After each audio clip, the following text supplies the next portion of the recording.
আসসালামু আলাইকুম প্রিয় দর্শক, অন্য মঞ্চের আলাপ চাইতায় আপনাদের সকলকে আমন্ত্রণ জানাচ্ছি। সরকার এখনো পর্যন্ত ঘোষণা দিচ্ছে না বেগম জিয়ার মৃত্যু, কারণ সরকার চাইছে এটা বলতে যে তারা তারেক রহমানের জন্য 4-5 দিন অপেক্ষা করার পরও যখন তারেক রহমান এলেন না তখন ঘোষণা দেওয়া হলো যে যাতে সব দোষ যেন তারেক রহমানের উপর চাপানো যায়। খালেদা জিয়া যে এখন ডক্টর মোহাম্মদ ইউনূস এবং তার সরকারের জন্য ভয়ঙ্কর এক রাজনৈতিক বোমা হয়ে দাঁড়িয়েছেন তাতে কোনো সন্দেহ নেই। তার মৃত্যুর ঘোষণা দিলে মানুষ রাস্তায় নামবে, যতই তার অসুস্থতার জন্য মৃত্যু হোক না কেন। বেগম জিয়ার শেষ পরিণতি নিয়ে যে রাজনীতিটা হলো, এটা বাংলাদেশের জন্য তো বটেই, এটা বেগম জিয়ার রাজনৈতিক ক্যারিয়ারের জন্য কি ভালো হলো?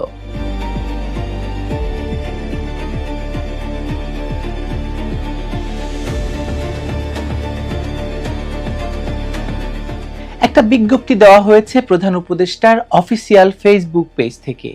এর আগেও দেওয়া হয়েছিল অধ্যাপক আলী রিয়াজের বিরুদ্ধে যখন একজন ধর্ষণের অভিযোগ এনেছিল তখন। আচ্ছা দাঁড়ান, আপনাদেরকে বিজ্ঞপ্তিটি পড়ে শোনাই। বিজ্ঞপ্তি: বিশেষ নিরাপত্তা বাহিনী SSF এর নিরাপত্তা প্রটোকল অনুযায়ী আগামী 4 ডিসেম্বর 2025 তারিখ 12 ঘটিকা থেকে 16 ঘটিকার মধ্যে, মানে 12টা থেকে 4টার মধ্যে এভার কেয়ার হাসপাতালের নিকটস্থ দুটি উন্মুক্ত মাঠে বাংলাদেশ সেনাবাহিনী ও বিমান বাহিনীর হেলিকপ্টার পরীক্ষামূলকভাবে অবতরণ ও উড্ডয়ন পরিচালনা করবে।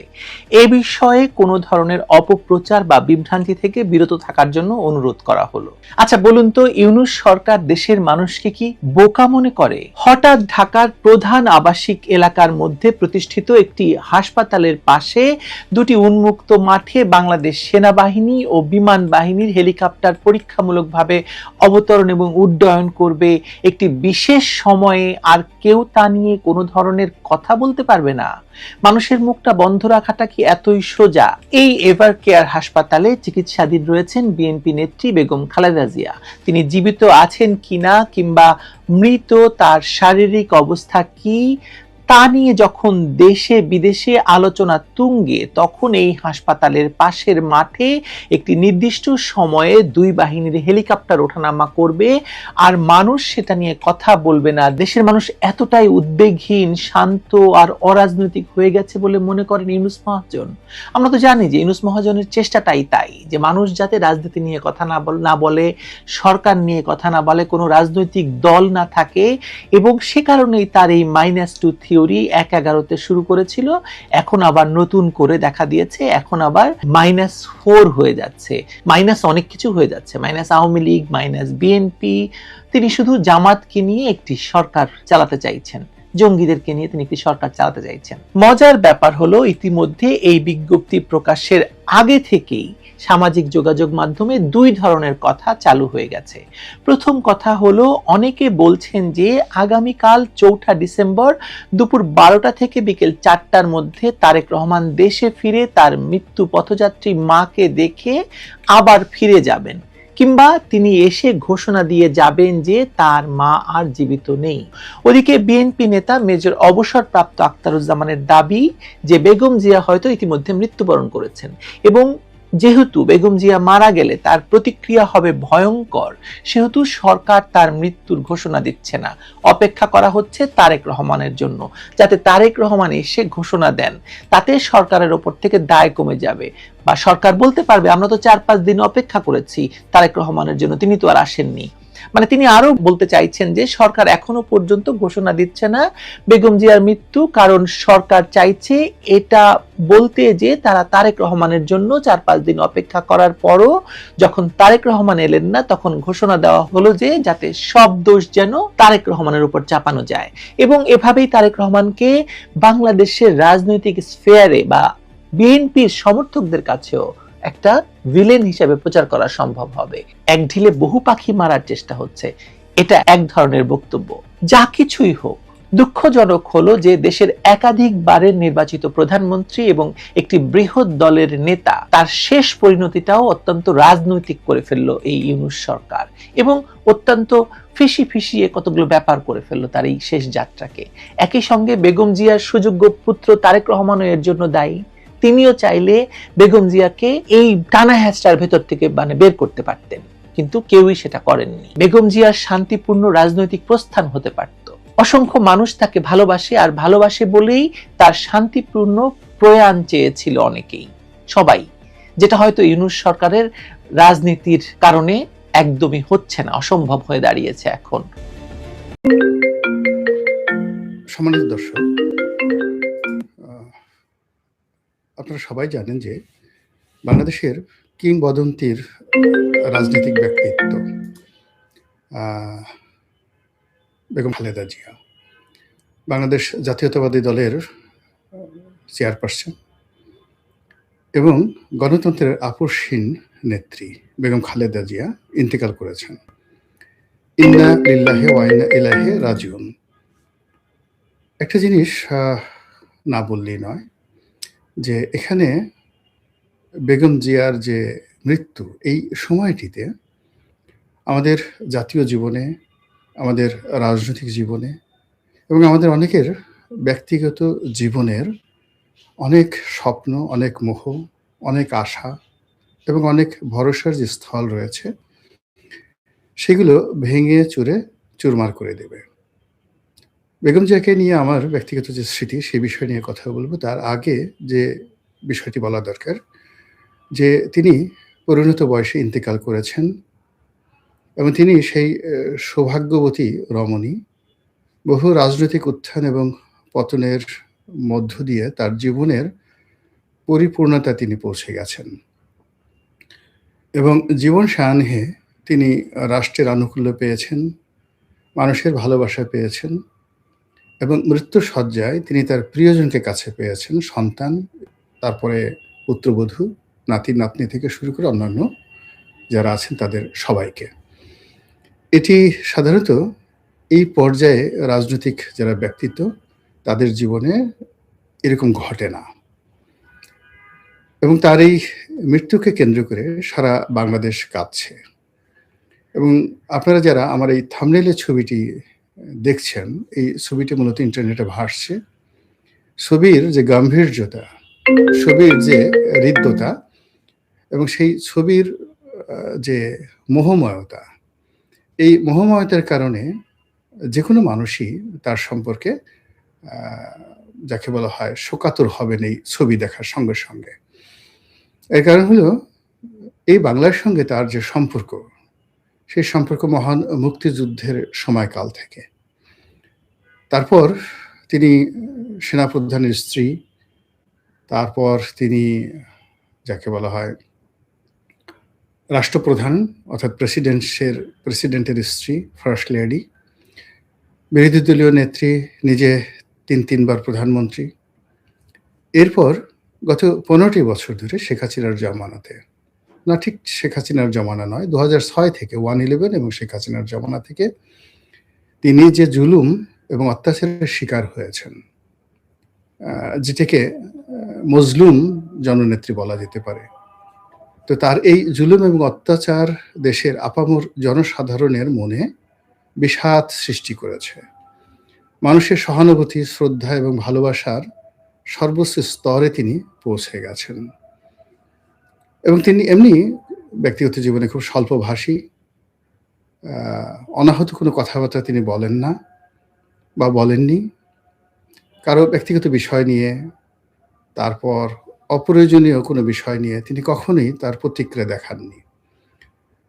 তার চলনে বলনে এক ধরনের রাজসিকতা ছিল এবং আল্লাহ রাব্বুল আলামিন তাকে যে সৌন্দর্য এবং সৌষ্ঠব দিয়েছিলেন, সেই সৌন্দর্য এবং সৌষ্ঠবের কারণে যেদিন থেকে আমরা তাকে দেখে আসছি, তার পোর্ট্রেট, তার ছবি, তার হাঁটা চলা এবং ব্যক্তিগতভাবে কাছাকাছি আমরা তাকে যখন দেখেছি, তার ব্যক্তিত্বময়তা দ্বারা, তার মাধুর্য দ্বারা, তার শালীনতা দ্বারা এবং তার আভিজাত্য দ্বারা আমরা মোহিত হয়েছি, আমরা শ্রদ্ধা পোষণ করেছি এবং বাঙালি জাতির মধ্যে এইরকম একজন মহর্ষি রমণী যে আছেন এটা আমরা অনুভব করেছি এবং তার অবর্তমানে তিনি আমাদের জন্য যা রেখে গেছেন সেই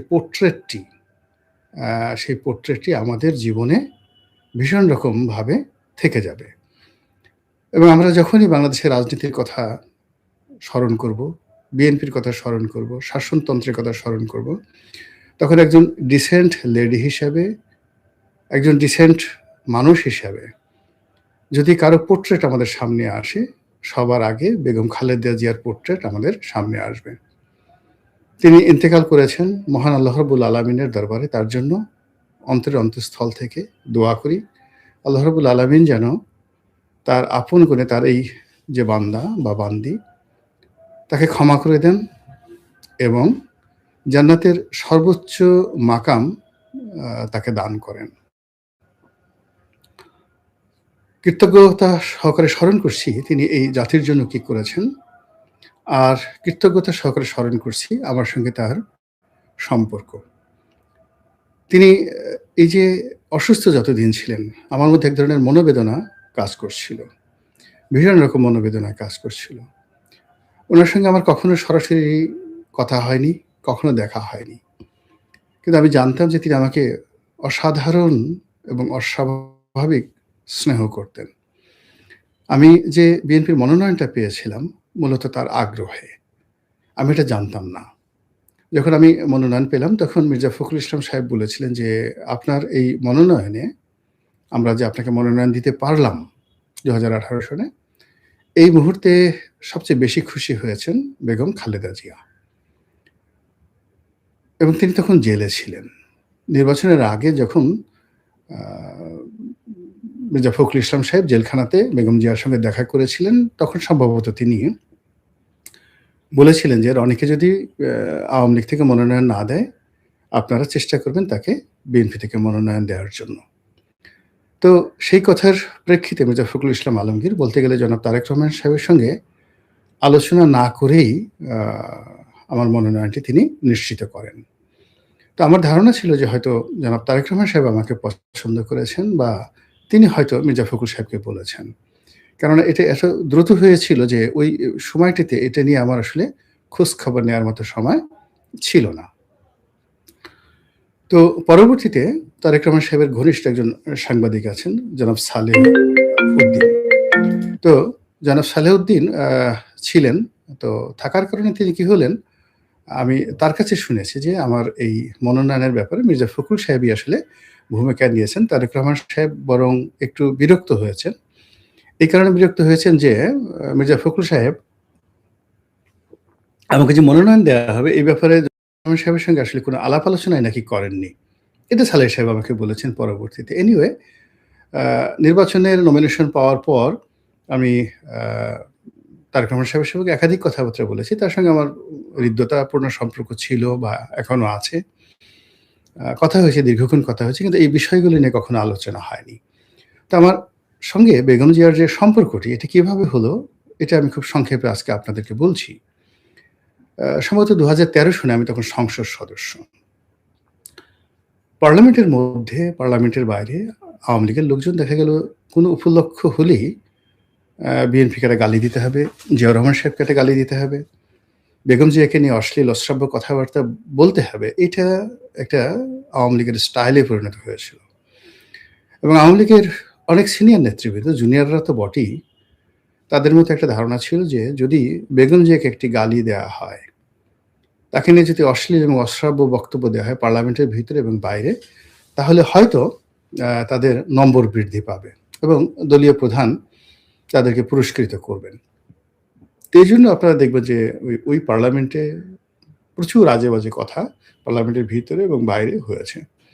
তো আমি তখন একেবারে তরুণ সংসদ সদস্য। আমার অত অভিজ্ঞতাও নেই, কোনো কিছু নেই। কিন্তু বিষয়টা আমার কাছে আসলে ভালো লাগেনি। আমি একেবারে বিএনপির সঙ্গে আমার ঐরকম রাজনৈতিক সম্পর্ক ব্যক্তি পর্যায়ে কারো সঙ্গেই ছিল না ২০০৯, ১০, ১১, ১২ সনে। টকশোতে যেতাম, যারা টকশোতে আসতেন, বিশেষ করে পাপিয়া ছিলেন, নীলুফার চৌধুরী মনি, তো শামসুজ্জামান দুদু, যারা নিয়মিত আসতেন, আসাদুজ্জামান রিপন, মূলত টকশো কেন্দ্রিক যে একটা বলয় বিএনপির সঙ্গে আওয়ামী লীগের, ওখানে তাদের সঙ্গে আমার একটা ব্যক্তিগত সম্পর্ক হলো এবং তার মধ্যে পাপিয়ার সঙ্গে আমার একটা ব্যক্তিগত বন্ধুত্ব হয়ে গেল, একেবারে বন্ধুত্ব হয়ে গেল। তো যাই হোক, তখন আমি লিখতাম, নিয়মিত লিখতাম সমস্ত পত্র-পত্রিকায়, শুধু টকশোতে যেতাম না। এটা ১১-১২ সনের কথা বলছি। তখন বাংলাদেশের ১ নম্বর পত্রিকা এখনো আছে, বাংলাদেশ প্রতিদিন। তো বাংলাদেশ প্রতিদিনে লিখতাম, নয়াদিগন্তে লিখতাম। বাংলাদেশ প্রতিদিনে আমার সপ্তাহে অলমোস্ট ৩ টি লেখা ছাপা হতো প্রতি সপ্তাহে। আ একটি ধারাবাহিক লেখা লিখতাম। তারপরে সাপ্তাহিক একটা সম্পাদকীয় লিখতাম। এরপর টুকটাক আমার যে স্ট্যাটাস দিতাম সেগুলো নিয়ে লেখালেখি হতো। তো তখন বেগম জিয়াকে নিয়ে একটা কাল্পনিক লেখা আমি লিখেছিলাম। স্বপ্ন লোকের কল্পযুগে বেগম জিয়ার রাজনীতি। আপনারা যারা এই অনুষ্ঠান দেখছেন তারা হয়তো অনেকেই লেখাটি পড়েছেন বা পড়ে থাকবেন। ওই সময়টাতে এটা খুব হইচই পড়ে গিয়েছিল। তখন বেগম জিয়ার জন্ম, বেগম জিয়ার বিয়ে জিয়াউর রহমান সাহেবের সাথে, তার বংশমর্যাদা, তার পিতা, তার মাতা, তার সৌজন্যতা, তার ড্রেস কোড এগুলো নিয়ে একটা কাল্পনিক সাক্ষাৎকার ছাপিয়েছিলাম। মানে অ্যাজ ইট ইজ যে আমি বেগম জিয়ার সঙ্গে নিজের হাতে আমাকে চা বানিয়ে দিচ্ছেন। তারপর আমরা বিষয় নিয়ে আলাপ আলোচনা করছি, বাংলাদেশের রাজনীতি, অর্থনীতি বিভিন্ন বিষয় নিয়ে এবং উনি সেগুলো উত্তর দিচ্ছেন।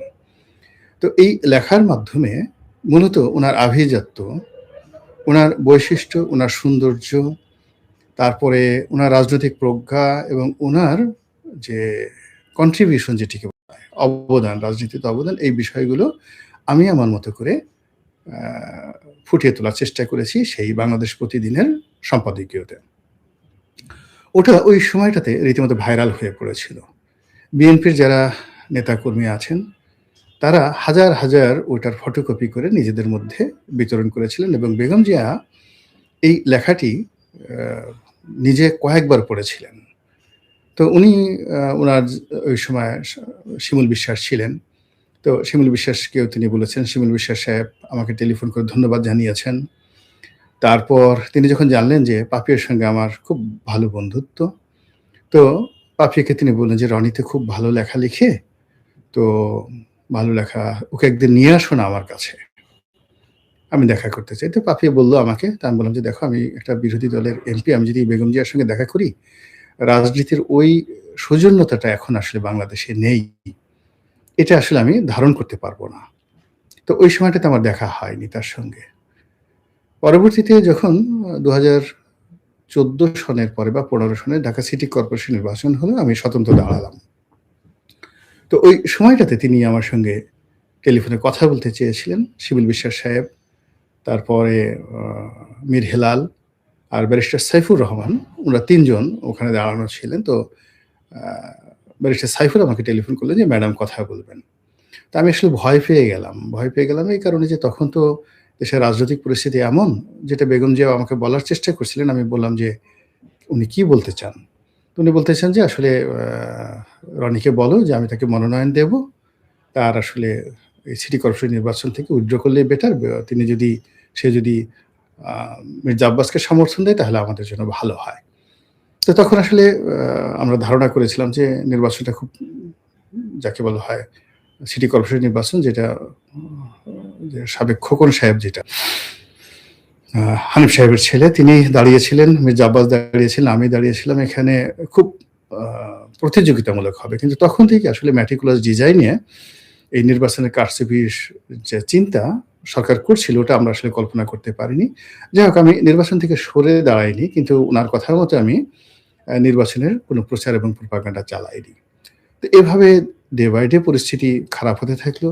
২০১৮ সালে আমি আওয়ামী লীগ থেকে মনোনয়ন চাইলাম। কিন্তু যখন আমি পেলাম না, তখন হঠাৎ করে সেই যে সাংবাদিক সালেহ সাহেব, তিনি আমাকে টেলিফোন করলেন যে, "এরকম ব্যাপার, বিএনপি আপনাকে মনোনয়ন দিতে আগ্রহী, আপনি রাজি কিনা?"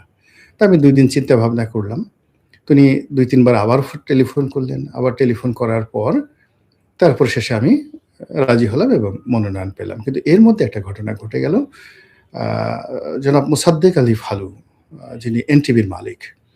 তো মোসাদ্দেক আলী ফালুর যে স্ত্রী আ লিটা, উনি আমার বন্ধু মানুষ। এখন আবার আমার বিআইন লিটা। ফালু সাহেবের স্ত্রী। বিআইন মানে লিটার মানে যে ভাগ্নে তার কাছে আমার মেয়ের বিয়ে দিয়েছি। তো সেই সুবাদে লিটার সাথে একটা খুব ভালো সম্পর্ক, পারিবারিক সম্পর্ক। আর লিটার সাথে সম্পর্কের কারণে ফালু সাহেবের সাথেও ওরকম ভালো সম্পর্ক। তো ফালু সাহেব একদিন চা খাওয়ার দাওয়াত দিয়েছেন। তো আমি গেলাম। তো উনি বললেন যে, "আসলে ম্যাডাম আপনার সঙ্গে একটু দেখা করতে চাচ্ছেন বা আপনাকে দাওয়াত দিয়েছেন। চলেন। এটা সম্ভবত ২০১৬ সালের দিকে বা ১৭ সালের দিকে। তো আমি বললাম যে, "ভাই আসলে এই সময়টিতে চারিদিকে গোয়েন্দা সংস্থাগুলো গিজগিজ করছে, আমাকেও ফলো করে।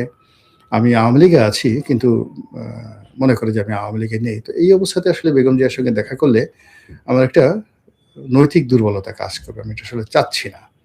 ফালু সাহেব বললেন যে, "এটা আমার ব্যাপার। আমরা এমনভাবে আপনাকে নিয়ে যাবো, গোয়েন্দা সংস্থার বাপও টের পাবে না আরকি।" আমি বললাম যে, "সেটা টের না পাক, কিন্তু আল্লাহ তো জানবেন। ২ নম্বর হলো যে আমি তো নিজের কাছে দুর্বল হয়ে থাকবো।" তো এই কারণে আসলে আমার বেগম জিয়ার সঙ্গে আসলে দেখা হয়নি। গত ১৪ মাসে তিনি অনেকটা মুক্ত। আ তার সঙ্গে দেখা করার অনেক সুযোগ ছিল। কিন্তু আমার আসলে গত ১৪ মাসে, অর্থাৎ এই যে শেখ হাসিনার পতনের পরে আ ঠিক নিজের যে আগ্রহটা, এটা ভাটা পড়ে গেছে রাজনীতির ব্যাপারে। আর দ্বিতীয়ত আমার কাছে মনে হয়েছে বেগম জিয়া আসলে খুবই অসুস্থ। অনেকে তার সঙ্গে দেখা করছেন নিজেদের রাজনীতির নম্বর বাড়ানোর জন্য। কিন্তু আমার অবস্থা দৃষ্টে মনে হয়েছে যে কারো সঙ্গে দেখা করা, কথা বলা তার জন্য আ ঠিক খুব কষ্টের একটা বিষয়। উনি যদি খুব প্রয়োজন মনে করতেন আমার সঙ্গে দেখা করার বিষয়ে, আ আগ্রহ প্রকাশ করতেন, তাহলে আমি হয়তো আ তখন যেতাম। কিন্তু যেহেতু তিনি আগ্রহ প্রকাশ করছেন না, এখন আমি যদি স্বপ্রণোদিত হয়ে সেখানে যাই, এটা তার জন্য কষ্ট হতে পারে। এজন্য আমার আসলে যাওয়া হয়নি। উনার বেশ কয়েকজন সিকিউরিটির কর্মকর্তা আছেন, যারা আমার খুব ভক্ত। তারা নিয়মিত টেলিফোন করতেন, ম্যাডামের শরীর স্বাস্থ্য সম্পর্কে আমাকে জানাতেন এবং আমি সবসময় জানতাম যে তিনি আসলে কি অবস্থাতে আছেন। তো এই যে একটি অবস্থা, সেই অবস্থার কারণে কি হলো, আ উনার প্রতি আমার যে শ্রদ্ধা, আমার প্রতি উনার যে স্নেহ, এটি আ সামনাসামনি বসে আমার অনুভব করার কখনো সুযোগ হয়নি। ওই যে স্বপ্নলোকের কল্পযোগে বেগম জিয়ার রাজনীতি যেভাবে একটা কল্পনা মিশ্রিত আ ভাষা দিয়ে, অনুভূতি দিয়ে, আবেগ দিয়ে আমি সেটা লিখেছিলাম। উনার সম্পর্কে আমার ঠিক সেই যে আবেগটি সেই পর্যায়েই রয়ে গেছে। তো তিনি এরই মধ্যে বেশি অসুস্থ হয়ে হাসপাতালে গেলেন। তারপর এখন ইন্তেকাল করেছেন। আ এটি আমার জীবনের একটা দুঃসহ স্মৃতি হয়ে থাকবে যে আমি আ যার কারণে বিএনপিতে যোগদান করলাম, যার আগ্রহে বিএনপিতে আসলাম, যার বদান্যতা আনুকূল্যে বিএনপির মনোনয়ন পেলাম, তার সঙ্গে আমার কোনোদিন আ চাক্ষুষ সাক্ষাৎ হলো না। তো কাজেই আমি আমার জায়গা থেকে যতদিন জীবিত থাকব, ততদিন তার জন্য দোয়া করব, তার প্রতি কৃতজ্ঞ থাকব এবং তার বিদেহী আত্মার মাগফিরাত কামনা করব। তার যে শোক সন্তপ্ত পরিবার যারা আছেন, জনাব তারেক রহমান সাহেব, অন্য যারা আছেন, কখনো যদি আমার মতো ক্ষুদ্র মানুষ আমার কোনো সাহায্য সহযোগিতা এই তার পরিবারের যারা লোকজন, তার রক্তের যারা ধারক বাহক, তাদের প্রয়োজন হয়, আমি ঠিক সেই সহযোগিতাটা করার জন্য সবসময় কায়মনো বাক্যে আমি চেষ্টা করব। আল্লাহ বেগম জিয়ার রুহের মাগফিরাত দান করুন, তাকে জান্নাতের সর্বোচ্চ মাকাম দান করুন। তার পক্ষ থেকে আপনারা যারা দেখছেন, সবার কাছে দোয়া চাচ্ছি, তার পরিবারের পক্ষ থেকে, আমার নিজের পক্ষ থেকে।